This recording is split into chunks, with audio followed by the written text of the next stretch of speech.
This is the story of Samson, a man chosen by God, feared by nations, and betrayed by his own heart. Our story begins in a dark time. Israel was under Philistine control for 40 years, oppressed, crushed, silent under the weight of their enemies. But in a quiet town called Zorah, a miracle was forming. A woman, barren, childless, receives a visit from a mysterious angel. You're going to have a son, but not just any son. Don't drink wine, don't eat anything unclean, and never cut his hair, because this child is a Nazirite, set apart for God, even from the womb. Her husband, Manoah, couldn't believe it. He begged for confirmation. Lord, teach us how to raise him right. The angel returned, gave the same instructions, and then disappeared in fire. That child was born, and they named him Samson. And the moment he took his first breath, the Spirit of God began to stir within him. Samson grew, strong, sharp, untamed, but his heart wild. One day he went to Timnah and saw a Philistine woman. I want her. She's the one. Make her my wife. His parents were horrified. A Philistine? Aren't there women from our own people? But Samson wouldn't budge. She's right for me. What they didn't know was that God was working behind the scenes, using this situation to spark war with the Philistines on the way to see her again. Something happened. A lion, young, powerful, charged out of the forest. Samson didn't hesitate. The Spirit of God hit him like lightning, and with his bare hands he ripped the lion apart. No one knew what he'd done. Later, he passed by the lion's carcass, and inside it, bees had built a hive. He scooped out honey with his hands and ate it, sweetness from a slain predator, a symbol of things to come. At the wedding feast, Samson stood before 30 Philistine men and posed a challenge. Let me give you a riddle. Solve it in 7 days, and I'll give you 30 fine outfits. Fail, and you give me 30 instead.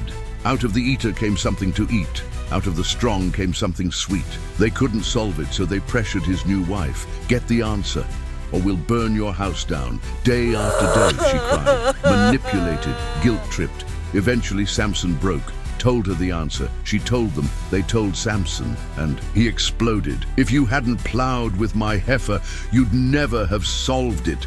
Burning with anger, he stormed off, killed 30 Philistines, stole their clothes, and paid the debt. But while he was gone, his wife was given to another man. When Samson returned, he was met with betrayal. Your wife's gone.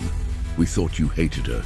But her younger sister's even prettier. Samson didn't argue. Instead, he caught 300 foxes, tied their tails together, lit torches between them, and let them loose into the Philistine grain fields. Everything burned.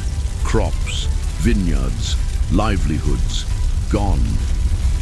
In revenge, the Philistines murdered Samson's wife and her father. Samson, he struck back, harder, and then disappeared into a cave. The Philistines wanted him, so 3,000 Israelites came to the cave. Samson, what have you done? Don't you realize the Philistines rule over us? We're handing you over. Samson agreed, as long as they didn't kill him. Tied with ropes, he was delivered. But as the Philistines approached, shouting, the Spirit of God exploded inside him again. He broke the ropes, grabbed the jawbone of a donkey nearby, and with that one weapon, he killed 1,000 men, breathless, bloodied, victorious. He collapsed, crying out to God, you gave me this victory. Now must I die of thirst. God cracked open a rock, water poured out, Samson drank and lived. Sometime later, the Philistines threw a massive party, a celebration to their god, Dagon. Bring out Samson, they shouted. Let him entertain us. Blind and mocked, Samson was led into the temple. Thousands watched from the roof. He leaned against 2 pillars and whispered a final prayer. Sovereign Lord, remember me just once more. Give me strength so I can avenge my eyes. He braced himself, left hand, right hand, then let me die with them. He pushed. The temple cracked, then crumbled. 1,000 people, rulers, soldiers, civilians, all buried in the rubble. Samson, she died with them.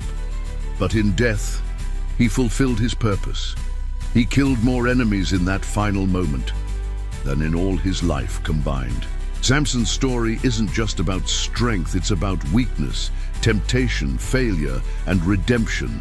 A man chosen by God, flawed, impulsive, reckless.